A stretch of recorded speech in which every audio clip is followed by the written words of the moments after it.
여기 계신 도울교회 모든 성도님들 환영하고 축복합니다. 오늘 주신 말씀 하나님 앞에 마음을 토하라 라는 제목으로 주께서 깨닫게 하시는 귀한 은혜 시간 되시기를 예수님의 이름으로 간절히 구하고 독고합니다. 우리가 예수 그리스도를 믿고 또 그 사랑에 묶인 바 되면서 어떻게 이 땅에 우리가 살아가게 될 때 우리가 정말 쉽지 않은 신앙의 여정을 계속 걸어만 가야 됩니다.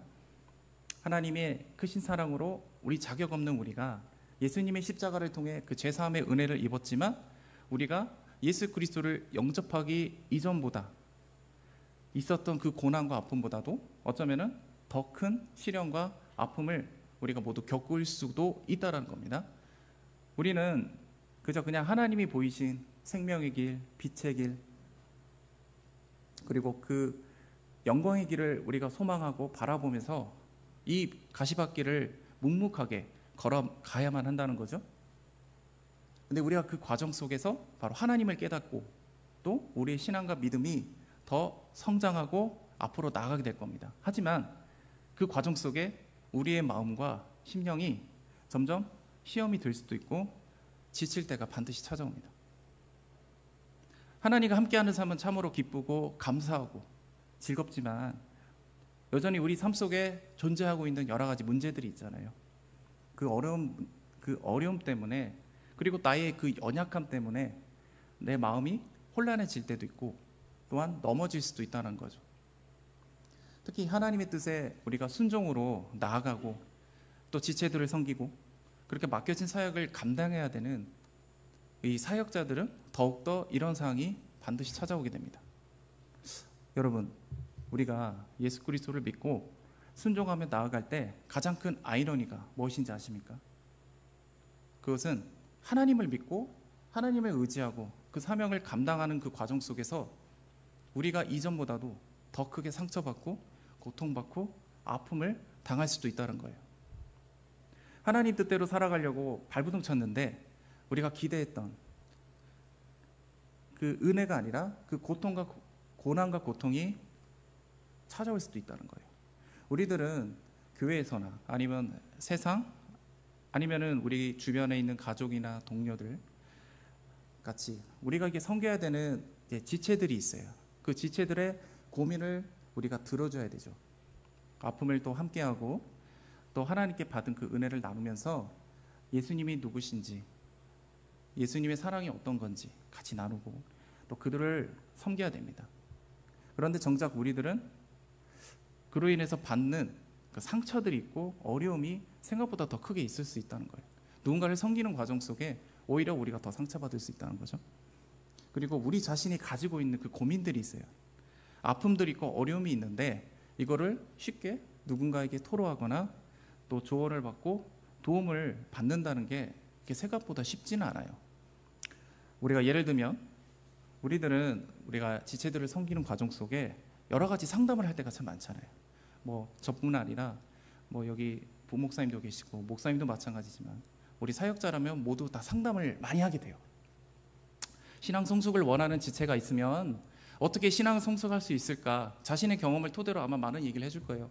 뭐 이렇게 기도해 보시고 이렇게 하나님께 내려놓고 한번 나아가시면 됩니다. 이렇게 많은 얘기를 할 거고 또 영적으로 힘든 분들이 있으면 어떻게 영적으로 승리할 수 있을지, 어떻게 예수님의 이름으로 선포할지, 그리스도의 보혈의 기도를 어떻게 할지 그런 부분에 있어서 아마 많은 조언을 할 수가 있을 거예요. 또 지금 삶 속에 너무 힘들고 어려운 문제가 많다면 그 부분에 있어서도 이 시련을, 이 문제를 어떻게 극복할까, 이 과정 속에 내가 흔들리지 않고 어떻게 예수 그리스도를 바라볼 수 있을까, 그런 부분을 많이 상담할 수 있을 겁니다.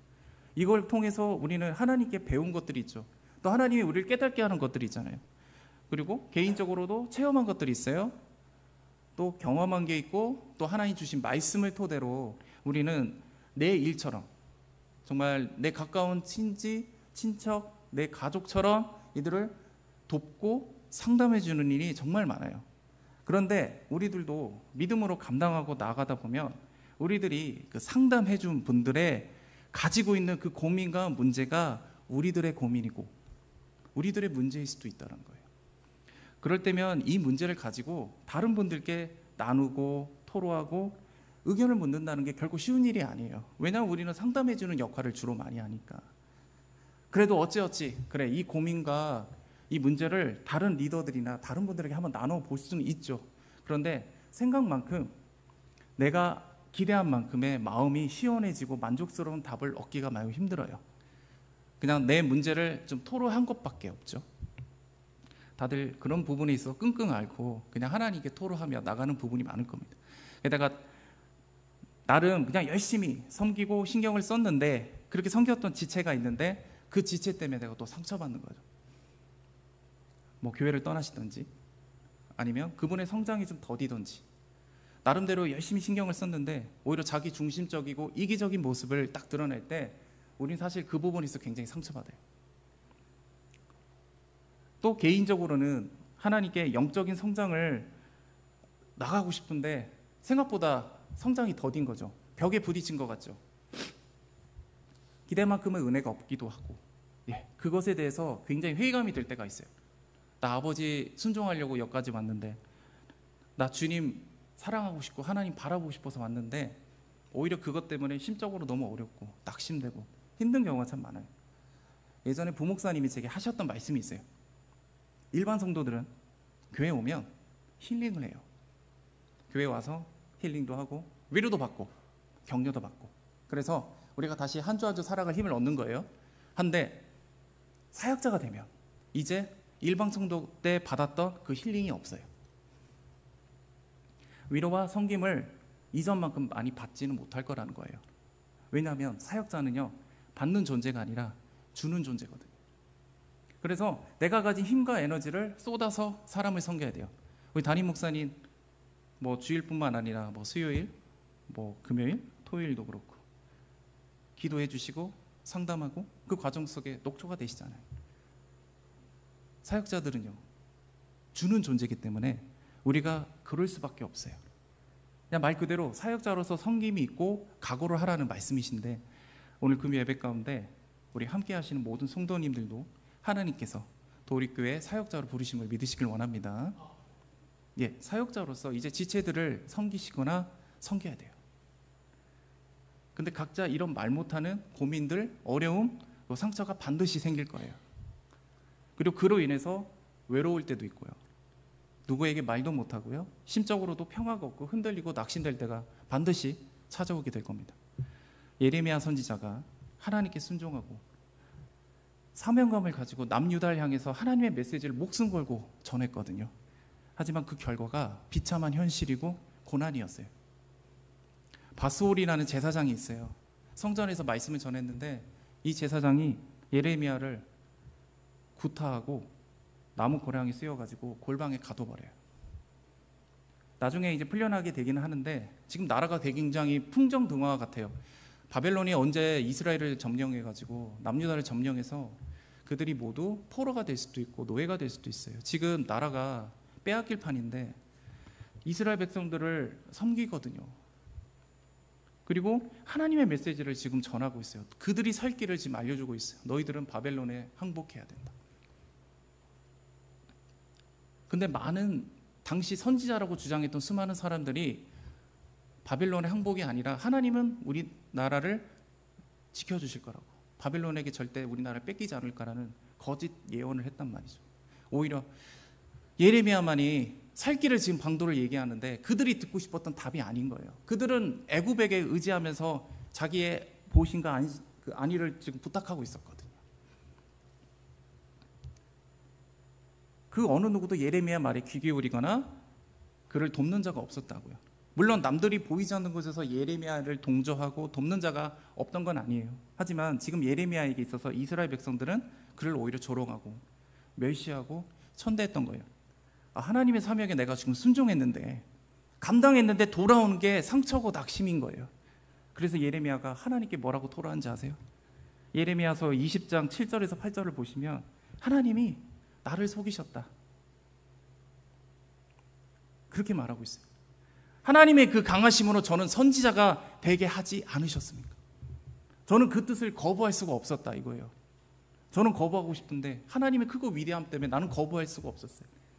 그래서 순종한 건데 주님, 지금 저는 조롱거리가 되고 말았어요. 우리들도 하나님께 막 그 영광의 길, 생명의 길 아버지께서 보이시잖아요. 우리들의 그 제사함의 은혜로 그 더러운 지 깨끗게 하셨고, 하나님의 사명자로 우리 삼으실 때 우리는 그 거부할 수 없는 놀라운 은혜로 위대하신 하나님을 온전히 바라보게 주님께서 그렇게 하셨거든요. 이 자리까지 오게 한 게 우연이 아니고 하나님이 이곳에서 우리를 부리셨고, 그 과정이 결코 우리가 거부할 수 없는 놀라운 은혜거든요. 그렇게 해서 우리는 그 뜻에 순종하려고 아버지 믿고 나아간 건데, 그 길을 걸어갈 때 우리에게 오는 것은 생각지도 못했던 고난이고 아픔이었던 거예요. 이것은 하나님의 사명자로서 우리가 물론 거쳐야 되는 꼭 필요한 과정들이에요. 통과해야 되는 길이 맞아요. 그렇지만 이 과정 속에 우린 당연히 시험이 들어요.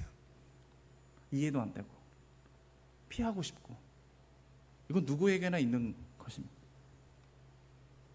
눈물의 선지자라고 하잖아요. 우리 예레미야가 눈물로 호소를 하거든요. 하나님의 메시지를 담대히 전했던 이 예레미야조차도 이와 같이 하나님께 뜻과 사명에 순종해서 나가는 과정 속에 상처와 아픔을 감당해야 했던 거고, 낙심하면서 이제 하나님께 그 심정을 토로하고 있는 거죠. 예레미야서 20장 9절을 보시면 내가 다시는 여호와를 선포하지 않겠다, 아니하며 그의 이름으로 말하지 아니하리라 하면 나의 마음이 불붙는 것 같아서 골수에 사무치니 답답해서 견딜 수가 없나이다, 이렇게 말해요. 예레미야 선지자가 너무 낙담해서 하나님, 나 이제는 저 백성을 위해서 하나님의 이름을 부르지 않겠다, 내가 하나님의 이름으로 저들을 섬기지 않겠습니다, 상관하지 않겠습니다, 그렇게 고백을 하거든요. 그렇게 결심을 했거든요. 그런데 이렇게 결심을 했는데 예레미야 선지자의 마음이 매우 답답한 거예요. 찝찝해요. 견딜 수가 없어요. 우리가 좀 결은 다른데, 우리가 교회에서 많은 분들이 봉사활동 많이 하시잖아요. 그러면 사역을 하시면서 하면은 늘 하시던 말들이 있어요. 하나님, 올해까지만 할게요. 이번만 할게요. 왜 저만 해요? 다들 마르다 같은 모습이 다들 있죠. 저분은 마리아 같고 나는 마르다 같은 그런 모습들이 너무 많죠. 우리 이런 고백들 많이 해요. 특히 지금 내가 낙심돼 갖고 힘들어 가지고 상처받고 고통 가운데 있을 때 더 이상 사람을 섬기고 싶지 않을 때가 있어요. 지금 내 코가 석자인데 누구를 어떻게 섬겨요? 내가 섬김을 받고 싶은 거지. 그래서 하나님, 내가 더 이상 저 사람하고 상관하고 싶지 않아요. 내가 피할 수 있으면 좀 피하고 싶어요. 올해까지만 할게요. 이렇게 말하시는 분들이 많아요.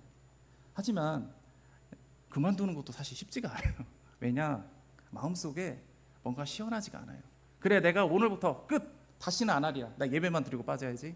가만 해보세요. 마음속에 불이 일어날 겁니다. 찝찝해요. 편하지가 않아요. 시원하지가 않아요. 왜냐? 하나님의 뜻과 소망이 계속 우리의 마음속을 계속 두드리시거든요. 우리의 마음속에 계속 부담을 주시거든요. 만약 지금 이 시간 낙심과 고난과 지지심 가운데 그 마음의 찝찝함과 답답함이 있으시다면, 혹시 그것은 주님께서 우리에게 주시는 마음임을 믿으시길 원합니다. 우리가 외면하고 싶어도 외면할 수 없는 것이 바로 지체들과 이웃을 향한 하나님의 마음이 여전히 우리 안에 있기 때문이에요. 여전히 하나님이 주시는 그 사명과 그 대한 마음과 이 모든 것을 외면하고 싶고 포기하고 싶지만, 그럼에도 불구하고 여전히 하나님을 만나고 싶잖아요. 여러분, 포기하고 싶어도 하나님은 만나고 싶다고요. 하나님을 사랑하고 싶다고요. 하나님 뜻대로 살아가고 싶고, 그건 바로 하나님에 대한 갈망 때문이에요. 이 갈망이 있는 자들은 하나님의 뜻에 순종하길 원한다고요. 그래서 그 비전의 끝을 끝까지 보기를 원합니다. 아버지가 주신 그 소망과 사명 결코 포기하지 마시기를 간절히 원합니다. 지금 당장 기대한 소망이 이루어지지 않을지라도, 지치고 고난과 아픔, 시련이 있을지라도 이 모든 것은 하나님께서 우리와 함께 하시기 위해서, 우리가 하나로 연합하시기 위해서 거쳐야 되는 과정임을 믿으시길 원합니다. 우리가 예수님을 믿고 그 사명을 감당한다 할지라도 고난과 시련은 오지 않는 것은 아니에요. 오히려 세상 권세들은 이런 우리를 더 공격하고 넘어뜨리려 할 겁니다. 우리 저번에 축사 사역이 있을 때 그 안에 있었던 그 집사님의 안에 있었던 그 더러운 귀신, 그 사단마귀가 뭐라고 말한지 아십니까? 자신들은 교회에 분란을 일으킨다고 그래요. 이간질을 한대요. 그래서 교회를 떠나게 만들어서 서로가 서로에게 상처 입게 만들 거라고 그렇게 말했어요. 예, 사단 마귀들은요 교회를 무너뜨리려고 해요. 그래서 우리 사명자들을 공격해요. 하나님께서 이 땅 가운데 만드신 유일한 단체가 뭔지 아십니까? 교회와 가정이에요. 그럼 세상을 무너뜨리려면 어떻게 해야 되냐? 교회와 가정을 무너뜨리면 돼요. 그럼 어떻게 무너뜨리냐? 그 교회와 가정 속에 가장 핵심적인 사명자들을 건들면 돼요. 그들의 마음을 혼란하게 만들고 그들의 마음을 고통스럽게 만들면 돼요. 우리가 그 과정 속에 넘어지지 않고 원수 마귀들의 공격에서 믿음으로 승리하는 비결이 과연 뭐겠습니까? 예, 그것은 바로 하나님만 바라보고 의지하고 하나님과 하나로 연합해서 진정한 구원을 이루는 겁니다. 예, 요한복음 15장 5절 말씀에 나는 포도나무여 너희는 가지라 그가 내 안에 내가 그 안에 거하며 사람이 열매를 많이 맺나니 나를 떠나서는 너희가 아무것도 할 수 없습니다. 아멘. 예, 우리들은 주님을 떠나서 아무것도 할 수 없는 존재잖아요. 살아갈 수가 없는 존재라는 거예요. 고통과 고난에 낙심하고 상처 입을지라도 예수 그리스도의 십자가의 은혜를 입은 우리들은 우리가 주님의 뜻에 반대해서 살아갈 수가 없어요. 그렇게 살아간다 할지라도 마음속에 불이 난다고요. 우리는 결국 그 사명을 포기할 수도 없고요. 마음 편하게 살아갈 수 있는 존재가 이제 아니라고요. 우리들은 주님께 딱 붙어 있어야 돼요. 주님께 덧붙여져 있어야 가지가 돋아나는 거예요. 그리고 열매가 맺어지는 거죠. 그 어떤 환난과 고통과 시험을 이길 수 있고 승리할 수 있다는 거예요. 우리 가지 하나가 그 환난 고통을 어떻게 이겨내요? 나뭇가지 다 붙어 있어야죠. 그게 바로 예수 그리스도신데. 그러므로 우리가 하나가 되시는 하나님께 우리의 모든 아픈 사정을 토로해야 하는 거예요. 시편 62편 8편에 보면 백성들아 시시로 그를 의지하고 그의 앞에 마음을 토하라. 하나님은 우리의 피난처시로다라고 말씀하시거든요. 우리의 모든 사정을 주님은 다 아신다고요. 아버지께 모두 토로하면 우리의 피난처가 되시는 주님으로 인해 우리가 남들에게 말할 수 없는 그 고통, 고민들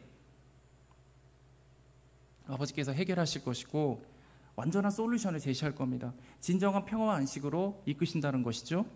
그래서 이해가 되지 않고 마음의 시험이 들지라도 먼저 하나님에 대한 신뢰와 믿음이 우선인 거예요. 하나님께 그 서운한 마음이 있을지라도 먼저 믿음의 고백으로 우리의 모든 것을 아버지께 다 내려놓으시길 원합니다. 예, 그것이 바로 나를 내려놓고 주님과 온전히 바라보면서 주님과 내가 하나가 되는 겁니다. 하나님께 토로한다는 것은요, 말 그대로 아버지께 기도한다는 뜻이잖아요. 그 곧 하나님과 내가 마음을 나누고 함께하면서 이제 그리스도인으로서 오는 이 땅의 그 고난과 고통, 아픔 속에 바로 깨어있을 수 있는 비결이 된다고요. 예수님이 말하잖아요. 너희들은 한 시간도 깨어있을 수 없겠느냐. 어떻게 깨어있을 수 있는 비결이 뭐냐. 기도하는 것밖에 답이 없어요. 예수님이 겟세마네 동산에서 이제 곧 십자가의 사명을 짊어지고 가셔야 되는데 굳이 제자들을 데리고 가세요. 혼자 기도하셔도 되는데 굳이 제자들을 데리고 가세요. 왜? 함께 하려고요. 제자들과 예수님은 하나거든요. 그 당시 제자들은 스승을 완전히 똑같이 닮는 것이 미덕이라고 여겼어요. 하지만 제자들은 어땠어요? 예수님이 원하시는 길을 그들은 원치 않았거든요. 하지만 예수님은 그들을 데리고 가세요. 3번이나 기도하시거든요. 예수님이 그 유명한 기도 있잖아요. 내가 이 잔을 넘기길 원하나 아버지 뜻대로 하달라. 그때 예수님이 이 십자가의 고통과 고난이 두려워서 그런 기도를 하신 게 아니에요. 예수님은 하나님과 한 분이셨거든요. 하나셨어요. 하나셨기 때문에 이 고통과 고난이 두려운 게 아니라 그 죄악 때문에 하나님과 깨지는 것이 두려웠던 거예요. 그러면서 제자들에게 기도하라고 하잖아요. 근데 그들은 어땠죠? 피곤에 쩔어서 잠을 잤어요. 그래서 한시도 깨어있지 못하느냐. 그래서 그들에게 기도하라는 거라고 하는 거죠.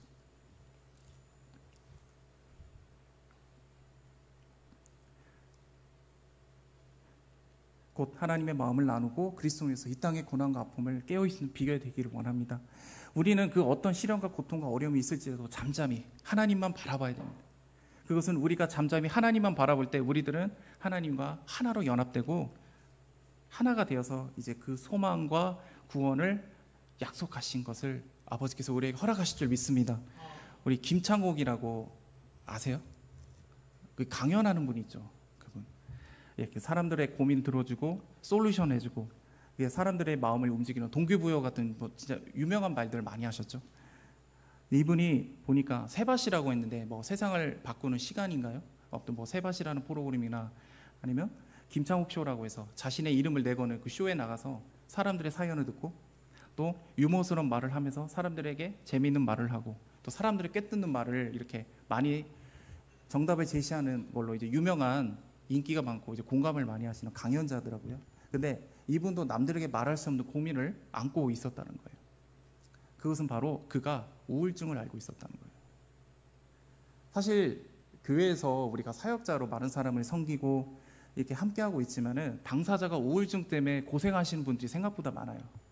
근데 우울증으로 감당하고 있지만 그럼에도 불구하고 사람들을 섬기고 열심히 돕는 과정에 있는 건데, 이 김창욱 씨도 마찬가지예요. 본인이 우울증이 있지만 우울증을 가지고 있는 사람들의 사연을 듣고 그분들에게 솔루션을 제시하고 있는 거예요. 하지만 본인에게 진짜 상담해줬던 사연자들이 가지고 있던 그 우울증을 본인이 가지고 있으니까, 하지만 자기가 가지고 있는 지식과 해결책으로는 자신이 가지고 있는 우울증을 해결할 수가 없었던 거죠. 어느 날 김창욱 씨가 성당에서 이제 특강 요청이 있었대요. 그래서 김창욱 씨가 이번 기회에 내가 신부님들에게 한번 상담을 받아볼까 이런 생각을 했대요.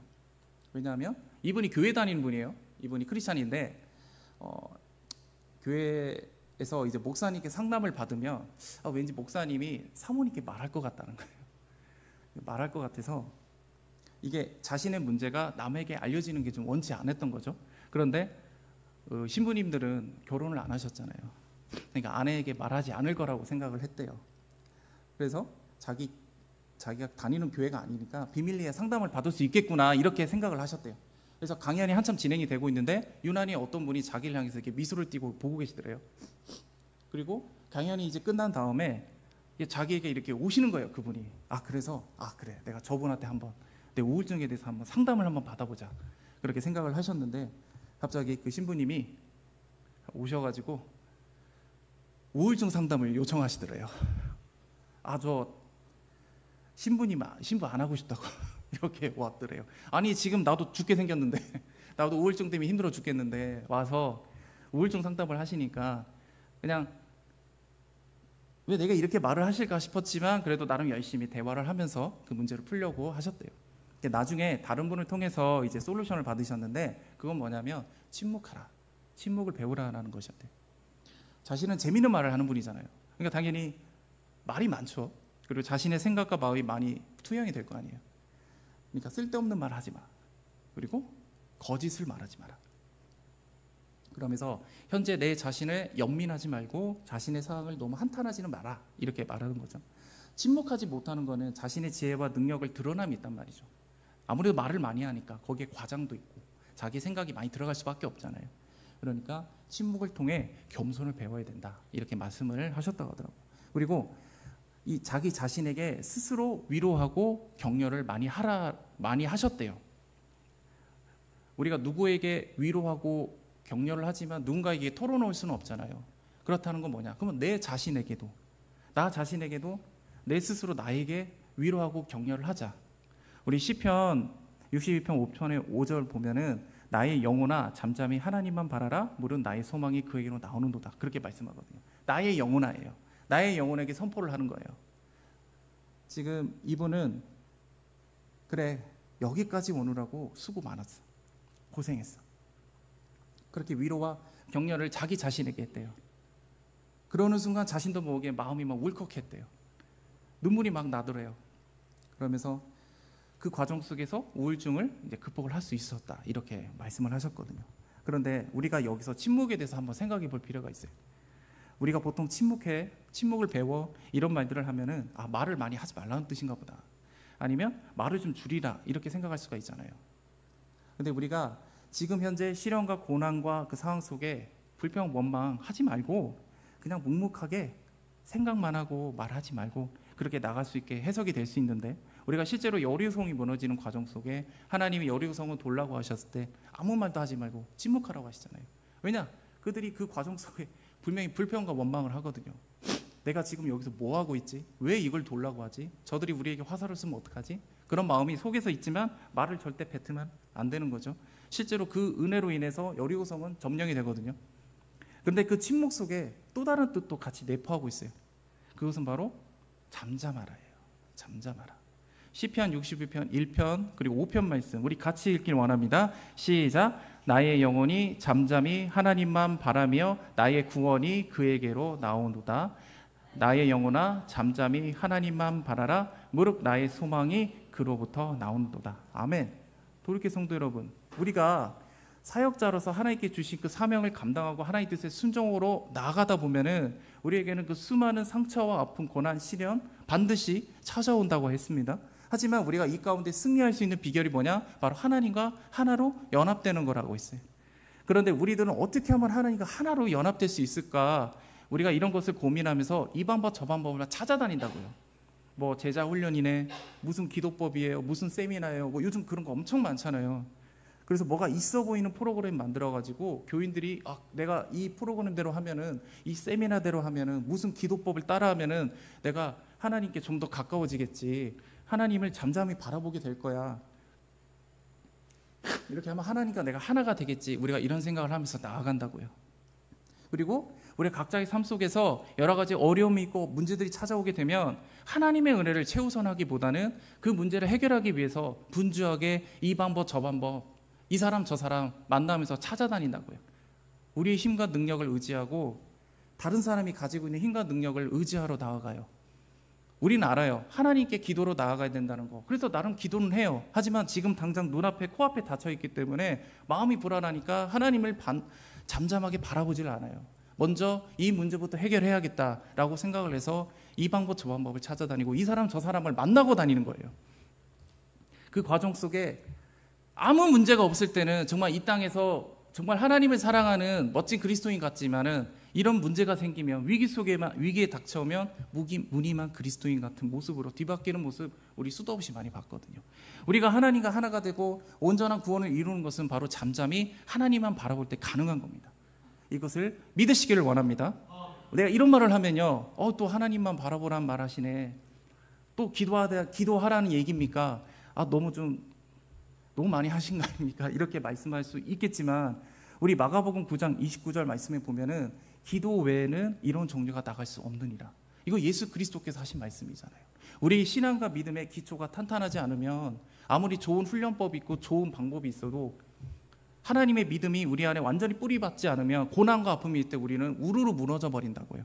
우리가 흔히 모래 위에 지어진 집 같다라는 표현을 많이 하잖아요. 아무리 멋진 집을 지으면 뭐하냐고요. 모래 위에 집을 짓게 되면 강한 파도가 와서 그 집은 무너지는 거예요.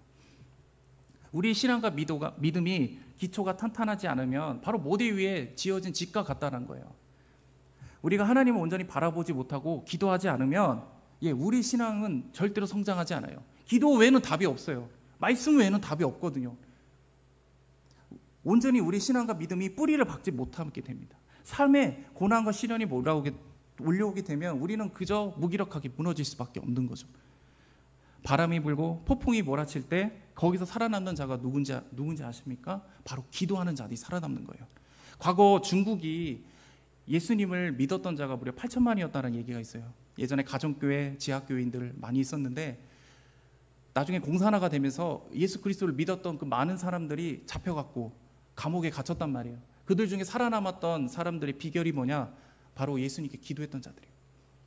잡혀서 고문을 당하고 아픔을 당하고 있는데 그 과정 속에도 주님께 기도하고 특히 말씀을 암송했던 분들, 고통이 있고 아픔이 있는데 그 상황에서도 계속 하나님 말씀을 계속 암송을 한 거예요. 계속 내가 지금 정신이 무너지기 일보 직전인데도 계속 하나님의 은혜를 기억하고 말씀을 암송했던 자들이 살아남았다라는 기록이 있어요. 잠잠하라는 말이 단순히 침묵해, 아무것도 하지 마, 하나님이 알아서 해주실 거야, 그런 의미가 아니에요. 삶의 위기 속에 그리고 수많은 아픔과 상처 속에 낙심할 때 이거를 극복해 보겠다고 이리저리 우왕좌왕 하지 말고 이 방법 저 방법 찾지 말고 오직 먼저 하나님께 먼저 집중하라는 뜻이에요.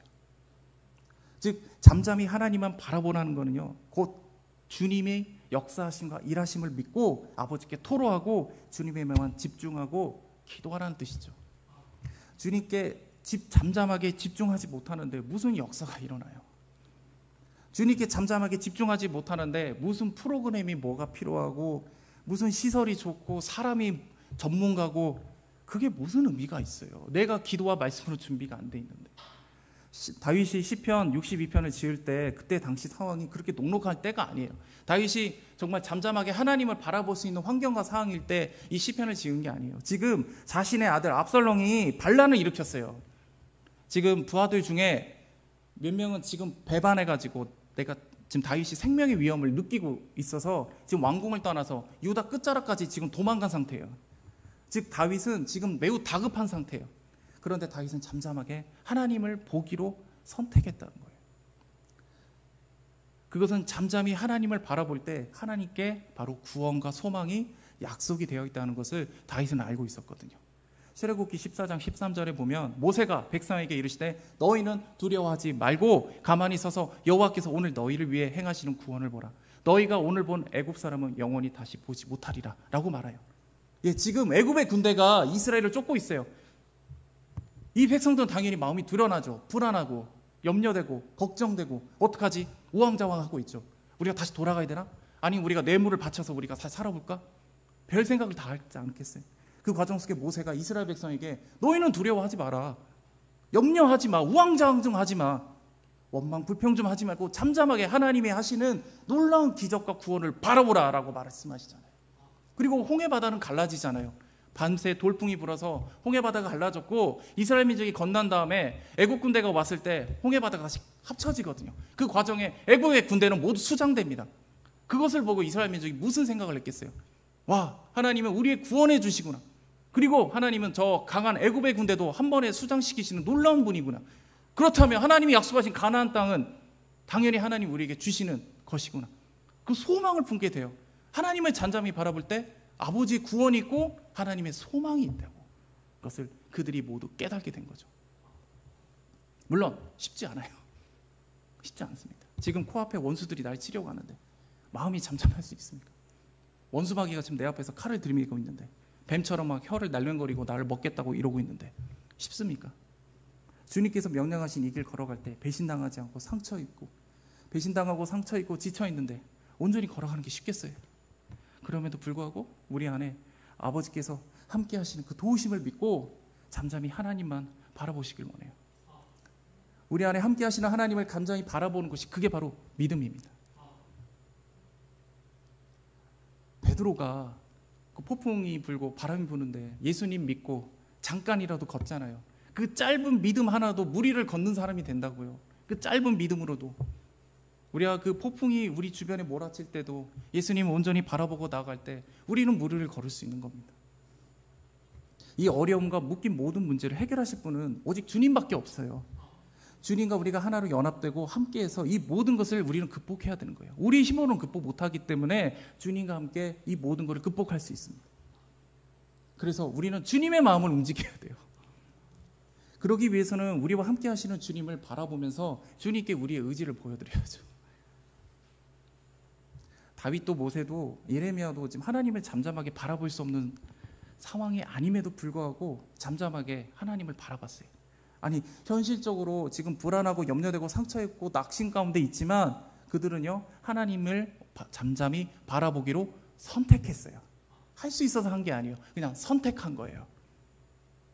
시편 60편 5절 말씀처럼 우리 안에 우리에게 하나님을 온전히 바라보라 그렇게 명령하면서 앞으로 나가실 우리 도우르께 모든 성도들이 되시기를 원합니다. 제가 말씀을 하나 이거 마치고 이 말씀하고 마치겠습니다. 제가 오늘 영상을 하나 보는데 여군이 훈련하는 영상을 제가 봤어요. 군인 여군이 우리 군대 나오신 분은 알겠지만 제일 힘든 훈련 중에 하나가 화생방 훈련이고 또 하나가 천리행군이라고 있어요. 완전 무장을 해가지고 이게 천리를 진짜 천리를 가기도 하고 그거보다 더 가기도 하고 이동하는 건데 그 과정 속에 무게가 몇십 킬로를 이렇게 짊어지고 그 군화가 딱딱한데 그걸 계속 걷다 보면 발이 많이 망가져요. 막 발이 되게 아프고 물집 잡히고 이러거든요. 그 영상을 찍는데 그 PD가 그 여군한테 물어봐요. 그 무게가 너무 무겁지 않느냐. 왜냐하면 여군이 그때 들고 있던 무게가 한 20kg 정도 돼요. 군장을 하고 이게 계속 걷고 있으니까. 그러니까